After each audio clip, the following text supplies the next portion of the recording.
The content of this podcast is for informational and entertainment purposes only. It is not intended to be a substitute for professional medical advice, diagnosis, or treatment.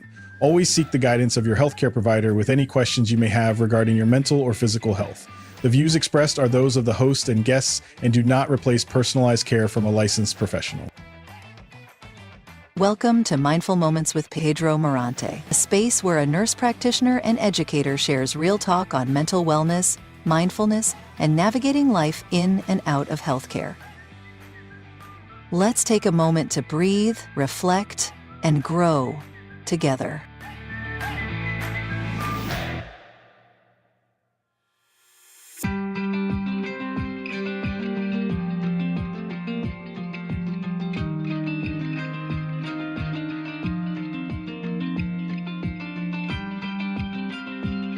It's very important, guys, to start slow, go steady.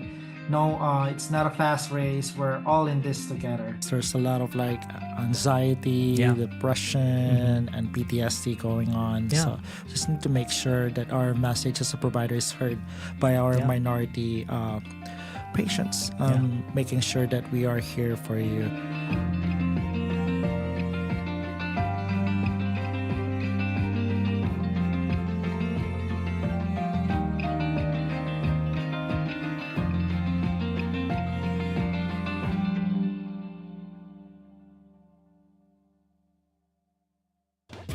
Welcome to Mindful Moments with Pedro Morante, where we nurse the mind the nurse practitioner way, and also helping out the awareness of mental health in our community. I am joined today by a very special guest. He has a lot of achievements in his hat, and we're going to talk about how he turned from scrubs to scripts, healing through storytelling with the one and only Mark Labella. It's such a pleasure to be here. I'm in such a beautiful place, you guys, and such beautiful people to be around. Especially one of the people is one of my best friends, Mr. Nilo Sembrado. Shout out to him. Mark, thank you for joining us today. Thank you for having me. Thank you for making time with your busy schedule. I know that you have so much to offer about mental health awareness to our community too. And you are a doctor, you are an actor, storyteller, and all of the above. How do you introduce yourself to the Filipino community? Oh man, that's a loaded question, huh? Well, really, my number one love all my life is screenwriting and writing. And so I introduced myself as a screenwriter and a producer. Also now I'm going to be directing my first thing that I'm sure we'll talk about later. I have one mission and one goal. It's to put Filipino faces and Filipino stories in America and the world, right? So that is my one mission why I do what I do. I mean, being in medicine and things like that, I want to do everything, but I've always wanted to write, you know? And so, you know how it is being Asian, being Filipino, we love the medical field, right? Like it's almost like an expectation, especially when yung parents mo are immigrants and things like that. So I really this is something that I'm so grateful for that I'm able to do now, but I wasn't able to do it until I won my first big screenwriting award because, it took time to be who I am today. Thank you for sharing that. And then also, we've seen you in different films, and now you told me that you are wanting to always work on the back of the camera. Yeah. And now you're doing some great projects. So what drew you to medicine in the first place? Was there a personal story behind your decision to become a physician? My parents are nurses, and I grew up being around medicine. And I really always thought that was just my only path, to be honest with you. That's all I knew was medicine growing up, right? When I was a kid, what I would actually do was take my Legos, and instead of building stuff with my Legos, I would make a set, and I would pretend that those Legos are actors. That was my only thing with filmmaking, right? And I would be getting all these writing awards when I was a kid, and I knew that's what I wanted to do. But in my vision, when you're limited and you're a kid, what do your parents want you to be? Of course they want you to be a doctor, right? Especially them being nurses. So my mom was a single mom growing up. So instead of her being able to pay for my college education, stuff like that, I joined the military. And so when I joined the military, I was like, I went to the Marines office, the US Marines, and I was like, I want to be in the Marines. And they were like, huh? Yes, but I want to be in the medical field. And they're like, yeah, come on in. But unfortunately, the Marines don't have a medical field. It's the Navy. The Navy does the Marines medical. So I became what's called a US hospital corpsman that then transitioned into medical school. I went through my pre-med through George Washington University.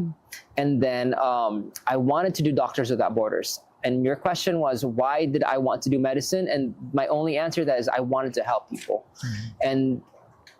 But here's the thing though, is you can help people in so many ways other than medicine, right? I mean, but I still do it. Like I'm going to Panama in a week from now to just do a medical mission.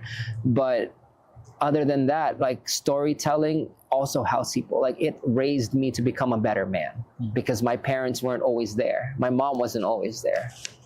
So That's good. You're also helping people understand different experiences through writing, and that's your creative side. Like I should say that you have that in you.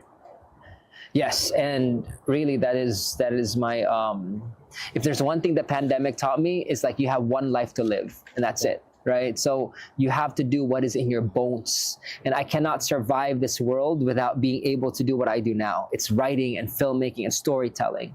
And I'm so happy to be surrounded by people like Nilo and people at Film Creative, Andrea, and all these Jalyn, all these incredible people that are just so supportive and so uplifting of one another.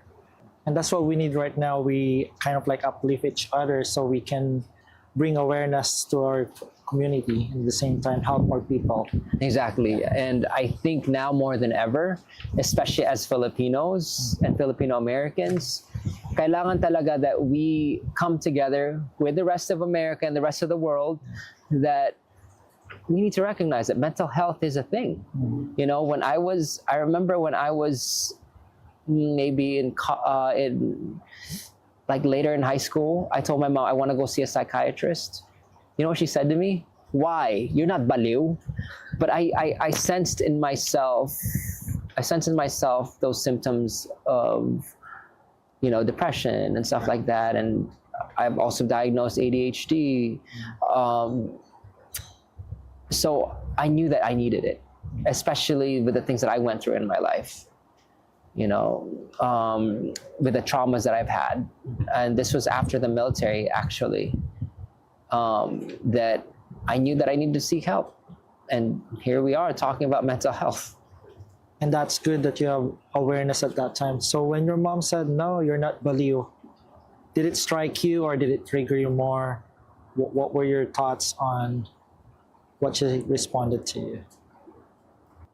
It didn't register, to be honest with you, because I knew that's what our culture was, right? Even my own cousins would tell me, like when I still talk about it to this day, my own cousin, shout out to my cousin Ate Wen, she used to tell me that she also went through depression, but the thing with Filipinos is that like,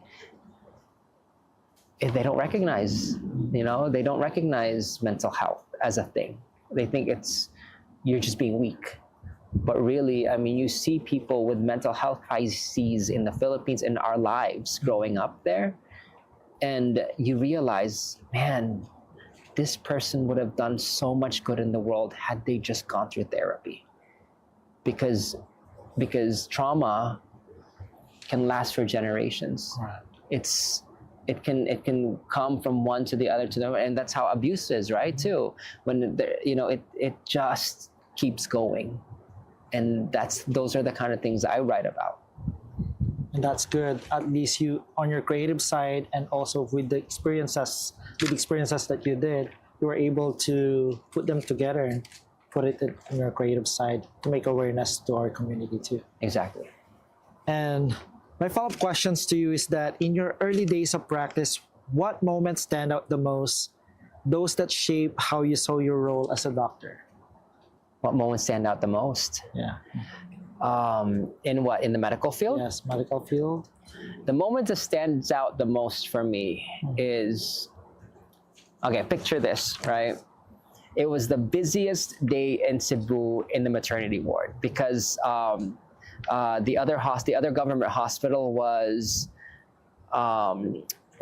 like, you know how they have those like sanitation days? Okay.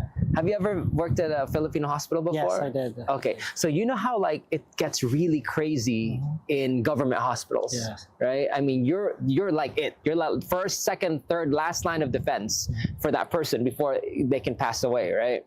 So imagine all of these beds in the maternity ward, 3 women per bed, all in labor. So what I would have to do is check dilation, take off my gloves, the woman next to her like this, check it, and that's how busy it was. So I remember the first hour of my shift, the hospital just started shaking. Walls were crumbling on top of us. So, you know, my Navy training came in. I was like, everybody, like I had to leave because everyone was like shaken, right? Because it was so crazy. So I was like, we have to go, we have to get out of this building right now, right? So literally as the earth was shaking, I'm like having like 2 women on the side, like we're you know, they're holding their baby, they're really pregnant bellies. And I was like, don't even fart because you can't stop labor, even during an earthquake. We got outside. I remember there was only 1 bed. And Dr. Rohan Survey, now he's a doctor in India, I believe. He trained in Philippines with me. And he was like, Mark, what should I do? I need you to get some sterile kits because I know I'm going to have to deliver these babies. He had to run back inside the building in that danger. Shout out to Rohan. And I would deliver one. I asked the patient that was on that bed to get off because I need to deliver these babies. So I would deliver the baby, sew her up, take her off the bed. And Nilo can attest to this. I have a picture that was in the city hall when they had this, and I was delivering so many babies that day, just sewing them up, taking them off, sewing them up, taking them off, and then rushing them to the nearest hospital because some of them like were bleeding, you know, internally that needed some more help. And it was really, for me, that kind of memory just makes me like write more because there are still so many stories to tell, especially stories that come from our people and our side of the world. And these are women who couldn't even afford the needles. So what I would do is I would go every morning before my shift, stuff them in my bag, like literally buy my own stuff because, you know, a lot of these women couldn't afford the local anesthesia. I mean, an epidural, like that's even unheard of in that part of the world sometimes, right? Because it's really that expensive for them. And so I would just have to buy stuff and, you know, try to take care of as many people and save as many lives as I could with the money that I had, with the little money that I had. Yeah. But you were able to create a change and also create an impact to that community that you're serving, especially the underserved and the most poor of the poor in the Philippines. I mean, I think that was why I wanted to be a doctor in the first place, is I wanted to serve the underserved. And with the stories that I tell, it is literally like me giving my service to those people that have shared their lives with me, not just the patients, but the people that I've worked with and the people that have passed away like during COVID and stuff like that, because the frontliners are the most selfless people you will find because they also know that this person, I am the difference between this person's life and this person's death. And that's it. Now, looking back, do you think your creative side was always there, even during medical school or your residency? Was my creative side always there? Oh, yes, for sure. You know, in medical school, we had this thing called awit sayaw. Do you guys have that in school as well? I was like the president of my student body. Since high school, I was president of my student body. And leadership was a big thing. And then what that allowed me to do was express my creativity through leadership. So we would have these like grand ideas. Like I remember I came up with the idea for our awit sayaw for the whole entire university to make it be like flashback to the 90s, 70s, 80s, 90s, and all these things. So I even led the dance team. I was one of the dance team leaders. I was the choir master for our choir competition side. I was a choir director. And I was also directing actually short films when I was in med school, just because that was something that was just innately in me, and that was something I've always wanted to do. That's great. And then when did you decide to shift gear from your creative side, that you become a doctor and now you wanted to do more of the writing, script writing, and also directing, producing? Yeah, when you try you never thought that you could try something or do something, and then you have just like that little peek into that world, and you're like, oh, I'm gonna try this. It's just like, even like watching tennis, right? Like, oh, someone gave me a racket and hit it, I'm gonna go try it, I'm gonna go play it. So what happened to me was, I've always had this in my blood all my life. I didn't know at that time that my grandfather is actually one of the pioneering Bisaya directors in the golden age of Bisaya filmmaking. He's worked with like Gloria Sevilla, Matt Ranillo's parents. That's why Tito Matt and I are close. He even gave me a book about it. But at that time I didn't know this, because my mom, I said like my mom was a single mom, and we were estranged from my dad, who I don't know, I've never met him until after med school. So during med school I met him actually. And so I never had this exposure. I never even thought that I could do this. I could do this for a living, writing, right? So it wasn't until I was in LA Fitness in Chicago. I was working out. All my medical, this is during when I was going through board exam review for USMLE, correct, the United States Medical Licensure Exams, for those of you who aren't familiar with USMLEs. So I was there at Kaplan University going through my USMLEs, and all my stuff got stolen out of my locker at LA Fitness in Chicago.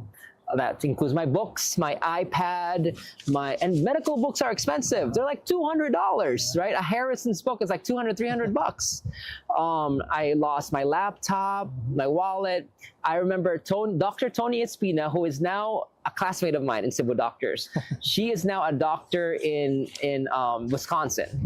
She had to pick me up in my sando and my shorts in the middle of winter. It was negative like 10 degrees outside that day, if I can remember. And I lost everything. And so my roommate was like, and you're a medical student, right? Like you're going through your board exam review, you're not earning any money. So my roommate at that time was like, why don't you go to do Chicago Fire? You remember Chicago Fire? Right. It's on NBC. He was like, they're looking for real doctors and real nurses to be background. Okay. Then my first day on Chicago Fire, they gave me a line.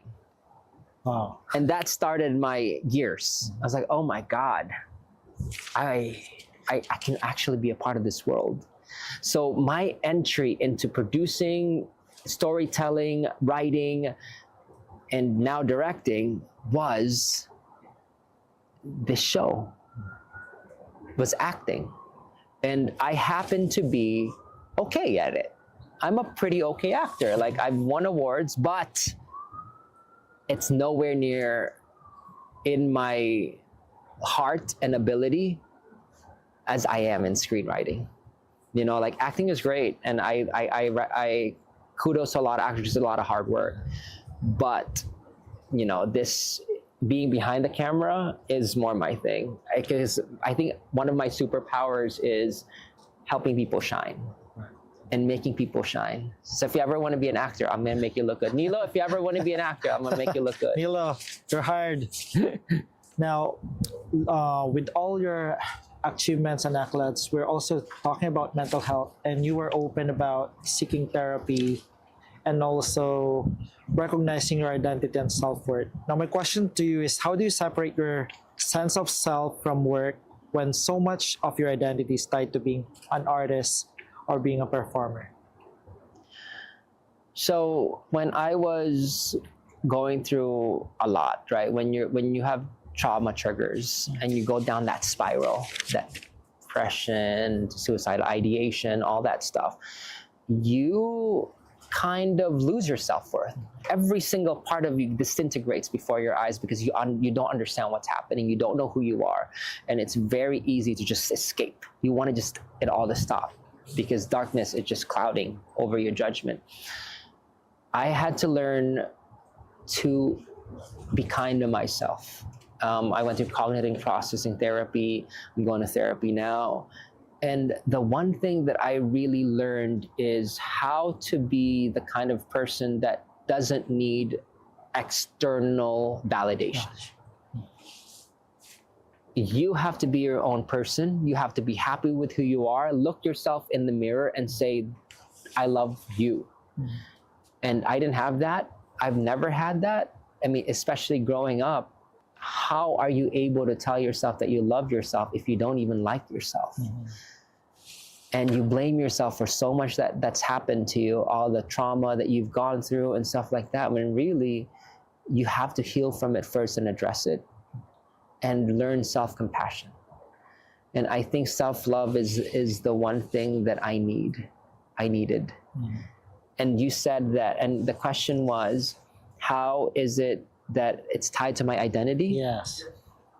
And I feel like I tell stories because I need to tell them in my bones, but it doesn't define who I am. I hope that makes sense. Yes. It doesn't, that is not a measure for me to love myself. And I had to learn that the hard way. And you're slowly learning it through therapy? I had to slowly learn it through therapy. And I also have like these cognitive processing sheets that I work with to this day that my therapist gives me. It's so easy for me to go down that spiral, right? The traumas that I went through brought me to a lot of self-destructive behaviors that weren't good for my mental and physical health. And that spiral has to stop. And you have to learn it through learning to process those things, those feelings, those thoughts, and learning to distill them into writing. And that's really how I found myself, is through my voice, through the words that I write on a piece of paper. That's good that you're able to think about those thoughts, your feelings, and then write them down in your Exactly. most creative side.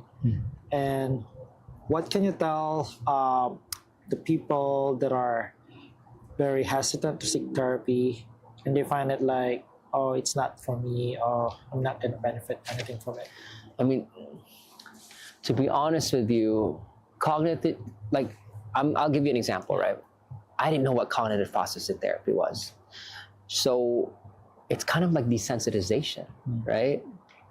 It's like being assaulted by the trauma at first, a little bit, right? Because you have to confront it. And that's why they say with therapy, you actually have to do the work, right? Because you can go to therapy, that's fine. But if you don't do the work, how are you going to ever improve? You have to do the work. It's work, actually. That's why they say do the work, because it's actually work. And I was very off-put by it, because then she was like, why are you making me go through my trauma over and over and over again? I don't understand. Like, why is this happening? I wanted to quit. It was actually my doctor who was like, Mark, she actually really pushed me to go through it, because she kept calling me and be like, hey, let's go through this and stuff like that. And most people don't have doctors in their lives or therapists in their lives who would do that, who would push them, right? So I'm really so grateful and so thankful that I was able to have therapy, and I had the resources to, because a lot of people don't. And a lot of people don't know that they need it, or don't admit to themselves that they need it. So I'm glad that I did. And then that therapy changes the way you think, the way you feel, and the way you behave. Exactly. And therapy really helps you to process those thoughts and to be more of a person who can function, who is damaged but is working to fix themselves, and to accept that you are whole despite having the trauma that you've gone through. Accepting and loving yourself and knowing how to talk to yourself, because man, are we hard on ourselves.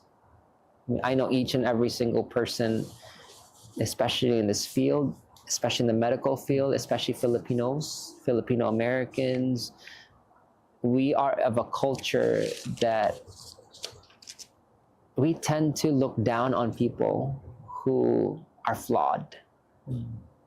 who aren't getting straight A's, who aren't productive and successful, who don't have the money, who don't have the resources. And I think that's bullshit. I think that we have to give ourselves space to heal so that we can be productive. So really, therapy helps. That's good. If you don't mind me asking, what were your triggers for your PTSD and for your mental health issues? Okay. One of my triggers was, so what had happened to me was, how do I talk about this without like really talking about it, because I don't want to reveal all of everything that happened to me. But what had happened to me was caused me to be deeply afraid of what other people were saying about me. I also had this thing called fawning, which is like a trauma response, where I would not learn how to say no. I didn't know how to say no to anybody because I would be afraid that they wouldn't like me. I would be afraid that they would talk shit about me. And so that was really my deepest trigger. And when I was executive director of this nonprofit called Philam Creative, and I think we talked about this, Nilo and I talked about this, there were some people in the community that I guess you would call it crab mentality, I guess, where the attention that we were getting with the nonprofit that we were doing, the nonprofit actually exploded into the entire community. Like, we were doing so much, so fast. We were doing things at Warner Brothers with Drea's film. We were doing things with Lionsgate. We were doing things that had never been done before by a Filipino organization. And I guess people took that, picked me apart a little bit and said, you know what, he's not the right person for anything, right? And I was getting called misogynist when really everyone that I work with, Livy Zhang, Mary Acevedo, these are female bosses of mine that I look up to and I really prefer to work with, But you know what trauma does, though? Even though it's a lie and it's a completely 180 of who you are, trauma doesn't let you see that. And that trigger really brought me down a spiral, because here I was working 50 hours a week trying to uplift the community, and there were people that were trying to pull me down. And in the medical field, we don't have time for people to pull us down because we're busy saving lives. So this is the first time that I was ever exposed to anything like this in my community. I couldn't understand the lies. I couldn't understand people. But for me, my trauma response and my triggers really snapped. And that really brought me to a place of suicidal ideations. That really brought me to the darkest place where I really was about to just jump off the fucking bridge, right? Because it just didn't make sense to me why people would just make up things about me that weren't real, judge me even though I'm trying to uplift the community and I'm trying to do some good. It didn't register to me why. And I realized, and because of therapy, I really start to step back and be like, I don't care what you say about me. That does not define who I am inside. That does not tell you who Mark Labella is, who is just trying to help the community and lift our people up. So, yeah. So those are external noise, and I'm glad that you were able to recognize that through therapy. Yeah, I didn't recognize it on my own. This is the kind of stuff that you don't recognize on your own. You need someone to guide you properly through seeing this the right way. And that's why therapy is so important. Because had I not gone to therapy, I wouldn't be alive right now. I know it starts with depression and anxiety and stuff like that. And that's why Hunter is such an important part of our family now, because he's really helps you that emotional processing, especially when you're on your darkest days. Because I sit in front of you now, having gone to therapy, but there are still dark days, right? And so things like having a dog and making you walk, studies show that having a pet and walking them every day and giving you that chance to just like touch grass and feel the earth beneath your feet helps you in your mental health. And so like these are the things that we went through therapy and studied and working together to just better ourselves one step at a time. I'm glad that pet therapy helps you out a lot. Yeah. Thanks. That's good. And then also, have you ever struggled with the feeling that your value is only as strong as your latest project or your last performance? And congratulations on Hello Love again. Thank you. A great movie. Yeah, I mean, when we did Hello Love Again, I didn't know it was going to be big, right? I just knew that I wanted to offer my best for the community, and this was my chance to like uplift a film. I was worked on that behind the scenes and in front of the camera. Became the highest grossing film of all time, first top 10 to ever break the box office, and now we're continuing that tradition with Nurse the Dead, which is going to be the first Filipino series here in Los Angeles. And that is also about trauma, but in a comedy and a lighthearted way that we can approach, but it's so much heart. And I put pieces of my soul into my writing, especially because I know that it's going to help people someday. And that's why I write what I write. But does it define me? Does that success define me? Probably not, but I'm still facing a lot of pressure to make sure that stuff is good, And that's why what helps is having friends that won't bullshit you, right? Like Nilo, Drea, Jalyn, Jeff, Marvin. These are people that I'm Wesley. These are people that I'm surrounded with that won't just like stroke my ego. If I write something terrible, they're gonna be like, no, this isn't working.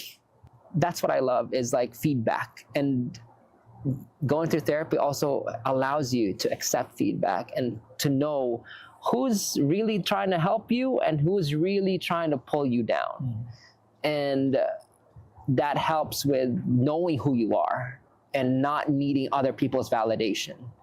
Because if you know that what you're trying to say is out of your heart and your story, and even if people don't respond to it, at least you were able to tell it. But people will respond to you being authentic. People will respond to people who are real, who don't fake it, and who don't BS you. And that's what I love about being surrounded by the people that I have in my life now. Yeah.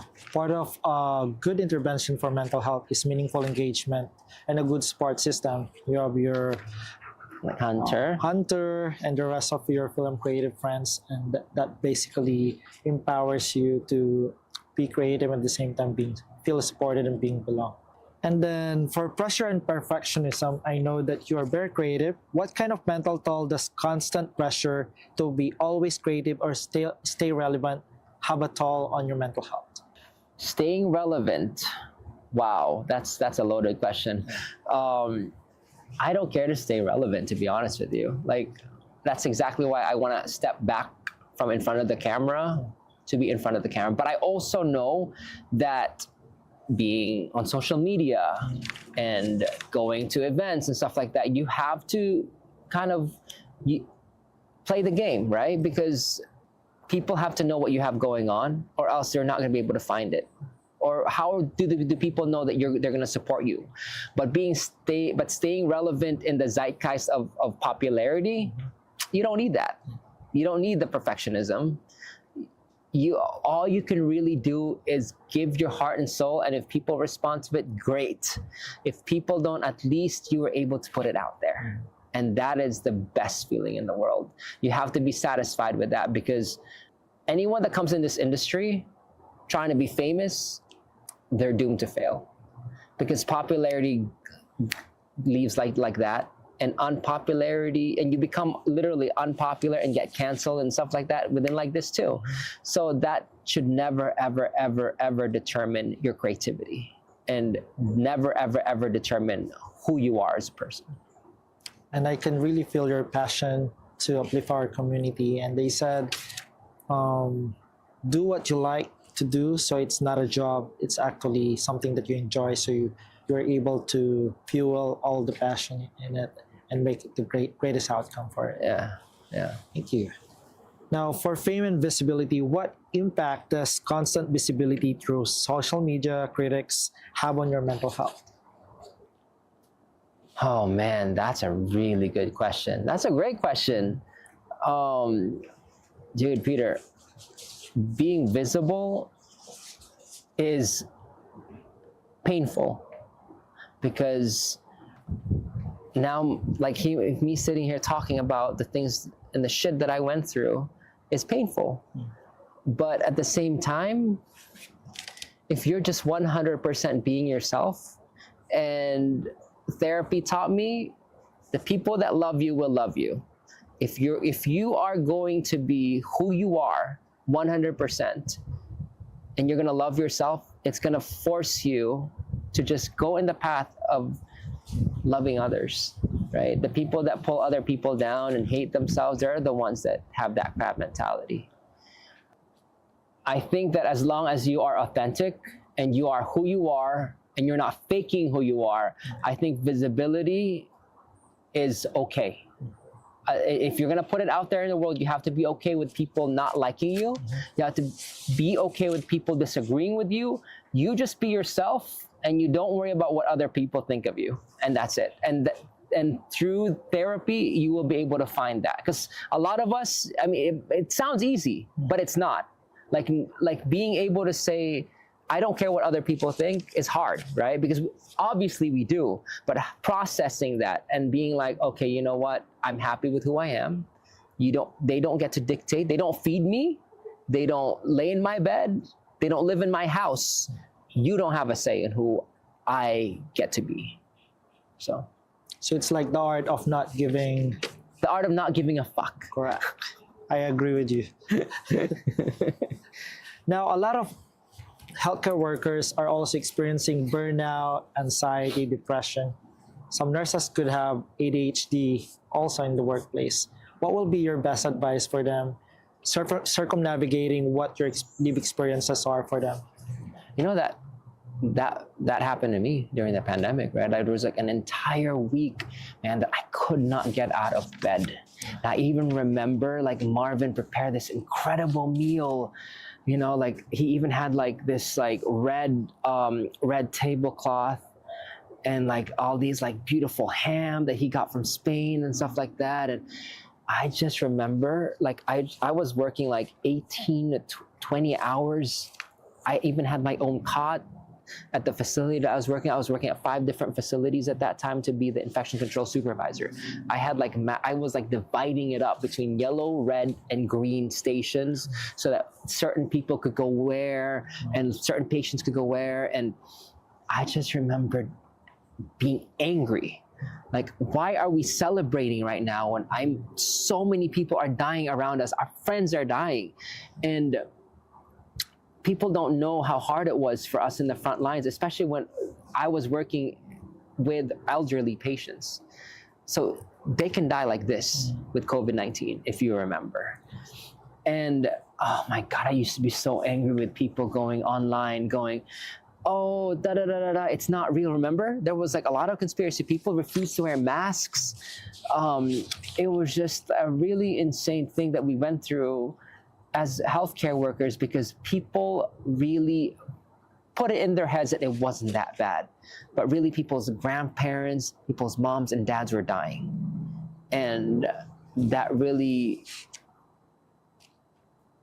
made me shut down. And I was able to write, and actually I wrote Misdiagnosed out of it. Nilo was a part of Misdiagnosed. Remember Nilo? Andrew Bushwitz, James, we all did Misdiagnosed, and that actually, I got my first big award. I won Detroit because of that. And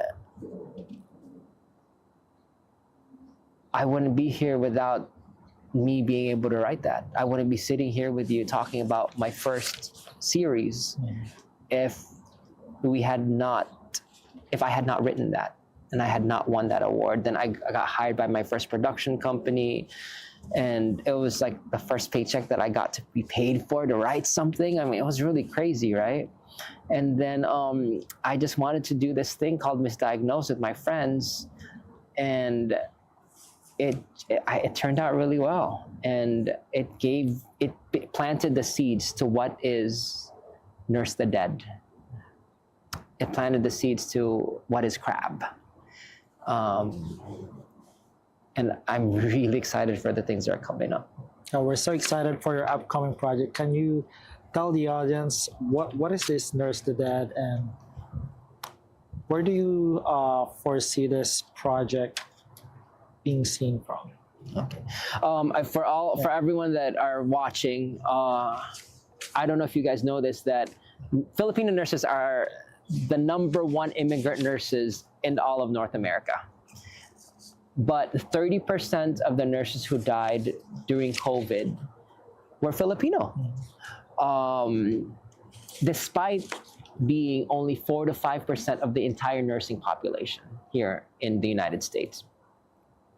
So for me, that was a really hard thing because I've always wanted to write about Filipino nurses, but what happened during the pandemic and what happened when I saw Nurse Unseen gave me urgency, because for 7 years I've been trying to write a Filipino nurse show. Even on Nurse Unseen, shout out to Michelle Josue, there is a skit that I wrote called Tita's Anatomy that Michelle actually put in that film. So I've been trying to develop this thing for so long, and I wanted to write something that really described my mom, who's a nurse. And imagine this. In the Philippines, we have this thing called a third eye, right?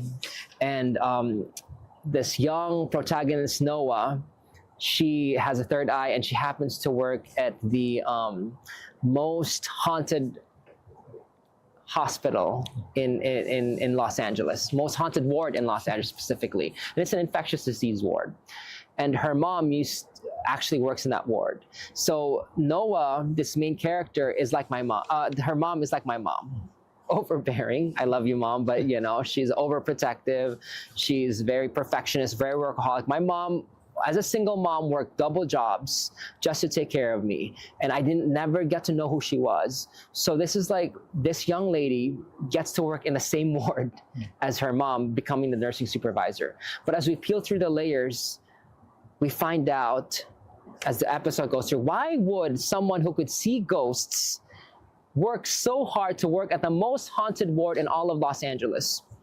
And this is because her mom is actually one of the ghosts. She died there during COVID-19. And this is my heart and my soul and my love for my mom. And my mom lost her best friend, who's also a nurse, during COVID. And my mom's best friend's husband. So these 3 kids had no parents within a week of each other. And so this is what Nurse the Dead is.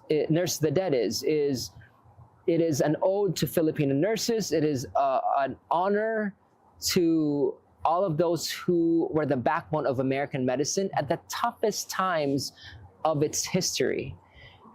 And I think that it's gonna read really well because the Gen Zs are gonna love it because it's like this fun supernatural comedy. Our generation's gonna love it, right? And it's just gonna be something that both parents and young adults can watch together and just have a good time, whether or not you're Filipino. We're so excited for your upcoming projects. And I think it's time for Filipinos to be seen on screen as healthcare workers, because we've seen Grey's Anatomy and other shows. I'm so mad to this day at Grey's Anatomy. Like they have not had they have one Filipino nurse out of the entire time, all I know, and they killed her. So in like one episode, Aini, shout out, great job on that, by the way. She's a good friend of mine. Aini. Yeah. I think this is going to be an awesome show. Yes, we're so excited to see it, and we're so proud of you, Mark. Thank you so much, Peter. Thank you. And then also with your, with all that is going on through your life right now, what are you most grateful for? I am most grateful for the opportunity to finally have my first series. I'm most grateful for working with Robert Rodriguez's company for Crab. That is really also one of the reasons why we're doing this film, right? Is because Robert Rodriguez did his first film with $7,000 in his pocket. And you know how he got that $7,000? He was a lab rat. He was a test dummy, right? For new drugs and stuff like that. And he used that $7,000 to film El Mariachi. And so like, this is really about community, creating things with the people you love, despite of however much money you have in your pocket. Thank you for that. And then also, what will be your advice for those who are tuning in to this podcast about their mental health struggles, and any advice or mindful moments that you want to share with them? Therapy is okay, but most importantly, the one thing that I want to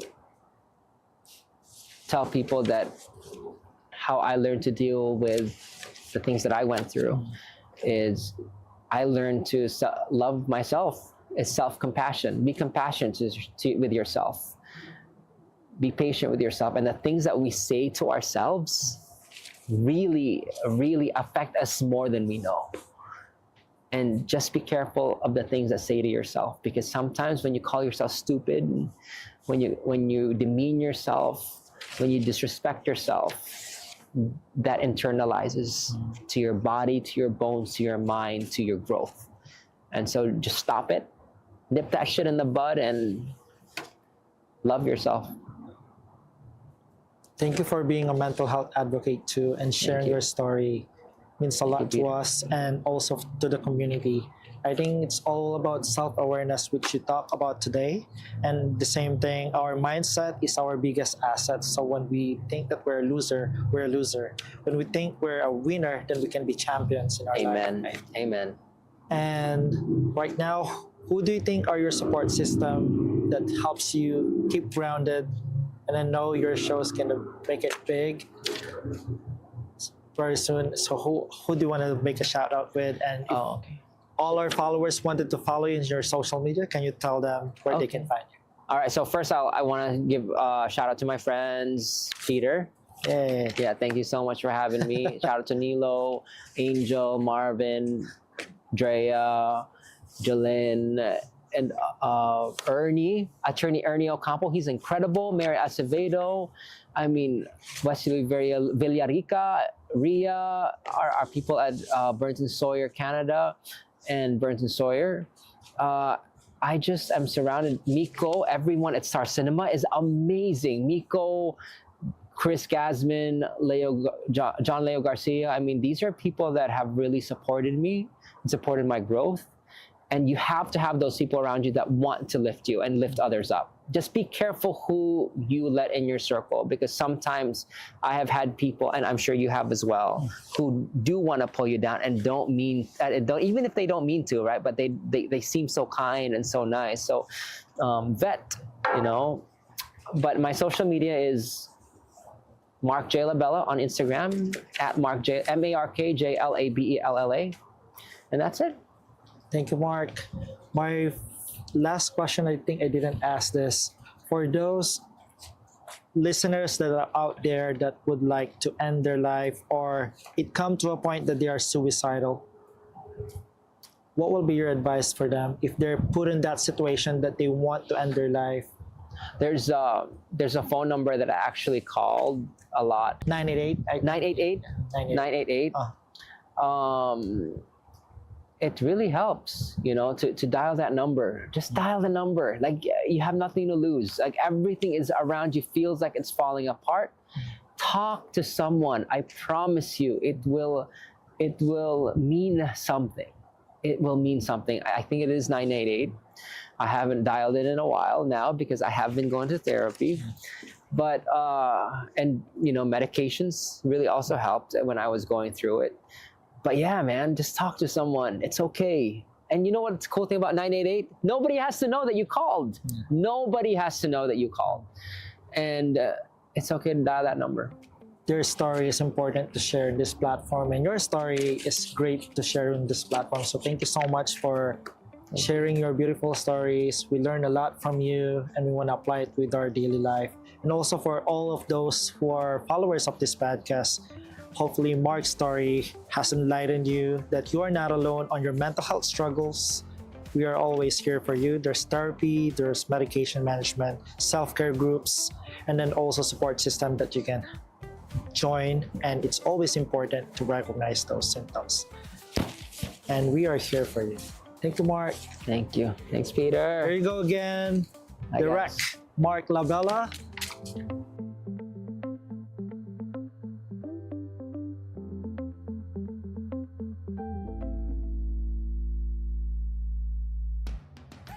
Thanks for listening to Mindful Moments with Pedro Morante. Be sure to follow the podcast so you'll never miss an episode. If you find value in our time together, leave a quick review. It helps more people discover the space we're creating. For updates and more reflections, follow us on social media. Until next time, take care.